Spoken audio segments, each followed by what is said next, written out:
Welcome back, AP GOV students. Today is Chapter 8 of Keeping the Republic, titled The Presidency. If you don't have Keeping the Republic, it's fine because the content is still going to be the same. I'm going to be going over all the key terms and notes for this chapter that helped me get a 5, so I encourage you to take notes along as well. Head of state, the president is the head of the country. The president is a symbol for all the people in the government. The body is held in a higher pedestal than anything else. The head of state is sort of the cultural role the president holds. The president is the figurehead for the country. It is the person that people in the country look for when they want something done. The president is a symbol of American culture on the foreign stage as well. Head of government, the president is the leader of the federal government. The president is responsible for keeping all branches of government in check and executing the law, as well as trying to lead their political party. The president is almost acting like the parent of the government. The president is responsible for keeping people in line. There's a lot of chaos that happens, especially like in the House or in the Senate, and the president is seen as that higher level of government that's trying to keep people in check. The president's also the head of their own political party, and they're in charge of the vast bureaucracy that's in charge of executing the law and implementing the law. The president has a lot of things to do. Impeachment, voting to indict an elected official of a crime. It serves as a major checking power for Congress against other elected officials. It is most notably used on the president. Impeachments also can be used on like Supreme Court justices or other members of government, things like that, but then again, most notably used on the president. Chief Administrator, the president is responsible for policy implementation. The president leads the executive branch, all of the bureaucracy, in carrying out the law.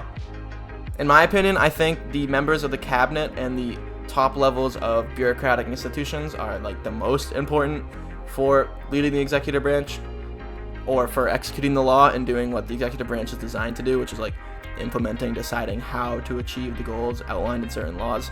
But the president technically is the head of all that. The cabinet, group of presidential advisors, appointed by the president. The people in the cabinet are given immense responsibility for leading the bureaucracy. Some cabinet positions just are the top levels of bureaucratic institutions, and some other cabinet positions are just responsible for certain departments and appointing jobs from other people. Commander-in-Chief, the president is the leader of the armed forces. The president ultimately has power over the military. Some presidents are more adept at this role than others. It was more of a popular thing, I think, like in earlier days of America, where presidents would be like former military officers and stuff like that. So they play a lot larger role in the armed forces. They don't do as much of that now. But in terms of war and military policy, the presidents have to decide on that, and that's why military policy is a big part of presidential foreign policy agendas. Chief Foreign Policy Maker, the president does foreign policy. The president conducts matters with foreign governments. The executive is in control of treaties and foreign agreements. It goes back to the head of state thing, where the president is the figure of the country, both in the domestic front and on the foreign stage. So foreign leaders want to meet with the president out of all other people.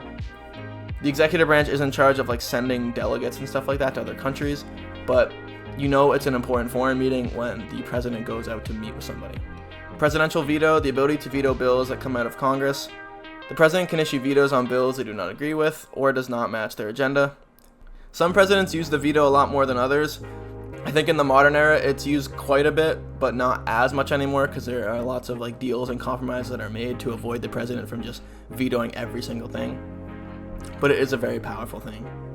Executive orders, they guide how congressional laws are to be implemented. They're a lot more powerful than their definition. The president can alter how the law is acted upon. Technically, executive orders are just the presidential notes on how congressional laws should be implemented by the bureaucracy. But what they basically are is just the president, almost like they're writing their own laws, or they're heavily adjusting or altering laws that are previously passed.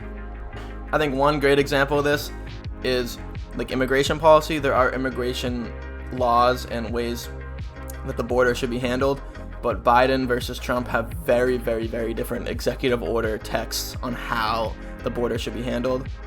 Signing statements define how the president believes a law should be carried out. It allows the president to issue their opinion on certain bills without issuing a veto. So if the president has a few problems with bills passing through Congress, they can provide some statements at the end of a bill to try and influence how the rest of the bureaucracy and organizations will carry out that law. Solicitor General, person who argues court cases on behalf of federal government.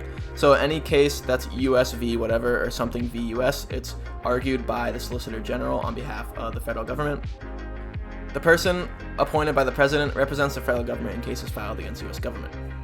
Pardon. Presidents can relieve someone of criminal punishment. It is rarely used. The president has to keep in mind public image and trust when thinking about using it. I think the pardon is way overblown when people think about politics. It's really not used that much because pardoning actual criminals would be an extremely bad look on the president. Modern presidency, very powerful view of the presidency. It is factually evident the powers and role of the presidency has expanded over time. New presidents are always asked to do more than their predecessor. In terms of American history, I think the modern presidency dates back to Franklin Roosevelt maybe, or even Teddy Roosevelt. But the presidents have always expanded their power for probably the last, maybe ever, but at least the last 100 years. And the presidency just keeps growing and growing and growing in power. And there are certain political theories on whether that's good or not. Power to persuade, ability of the president to use standing to influence people. It is often credited as the most underrated and effective power that the president holds. Because the president holds such a high office and they are that figure of government, figure of the country, they have an immense ability to get people to do what they want to do, and it might be the most powerful power of the president, even though it's not really like an official one written in the Constitution or something. The executive office of the president, group of organizations under the presidency. It essentially serves as a bureaucracy specifically for the president. It aids in conducting the president's interests. So there's a vast network of the bureaucracy, which there's a whole chapter on in the book about.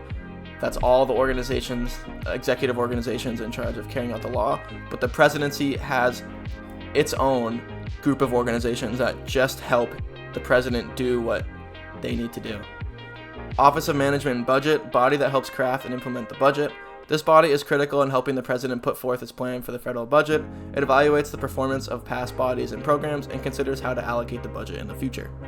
The budget process is a long and complicated one, but the president and the executive branch is the body that puts forth a budget proposal, which is often supported by their party that's in Congress. And this office evaluates all the different programs that the government is spending on and how the budget needs to be changed or altered to make sure it's using its money on the most effective things. Chief of Staff, head of operations within the White House. It's essential in organizing the workings of the White House and being the day-to-day leader on the president.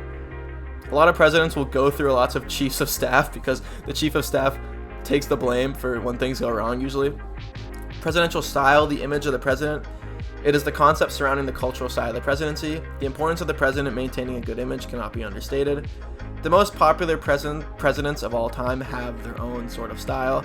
So, like, for example, one would be Trump, obviously, and then Obama, and then you have people like Reagan, JFK, dating all the way back to, like, Andrew Jackson.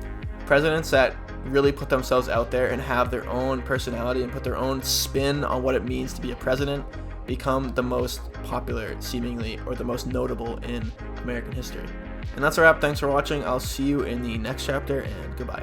Yo, if you're super cool and awesome, you should follow my Twitter or X if you're that kind of person. It's @Clark4724. I post a lot of random stuff on there, but I also post channel updates and when my next videos are coming out. So if you're gonna keep watching my channel, then I recommend you follow, and thanks.